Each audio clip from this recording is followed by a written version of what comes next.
Okay, the fridge. All right. Depending on what you're doing, if you're plugged in, then the fridge will always work.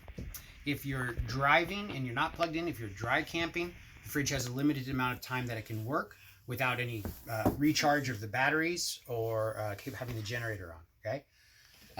To turn the fridge on, you push power there, and it'll have a couple of options. One is this one here, which is that's liquid propane, heating it with propane. And the other, I can push on mode here and go to, so right now it was saying low DC. The battery's too low to power the fridge right now. So I need to turn on the generator if I wanted to power the fridge or plug it in. Okay. So here I'm going to push power and push mode. Now it's on. I can either go to straight electrical or straight propane or auto. If you just keep it on auto, it'll go back and forth. It'll use the propane up, but it'll try to save the propane if you're plugged in to the shore outside. Okay. So again, this is going to say low DC. If I want to turn on the generator to keep my fridge cool, that's what I'll have to do, or I'll have to plug in somewhere. All right. I'm going to turn it off for now. Okay.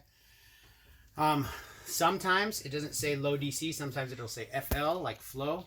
And that means that the heating, the liquid propane flame went out somehow. Sometimes it can go out when you're driving, just a bump or something like that, or sometimes in wind. And so what you can do there is you can turn it off and then turn it back on. It'll relight that propane light. Okay. What we like to do is, because sometimes we're going to be traveling and not plugged in every 24 hours, we fill this up about 3/4 of the way with water, and it gets frozen. And then we have another one down here, which starts off frozen, and then we switch them. So we bring the frozen one down here and put this one up here, and then we get frozen again. So when time comes that the freezer isn't working well, it'll freeze it. And then when the time is that the freezer is not working because the power is low, that ice will maintain the refrigerator cold.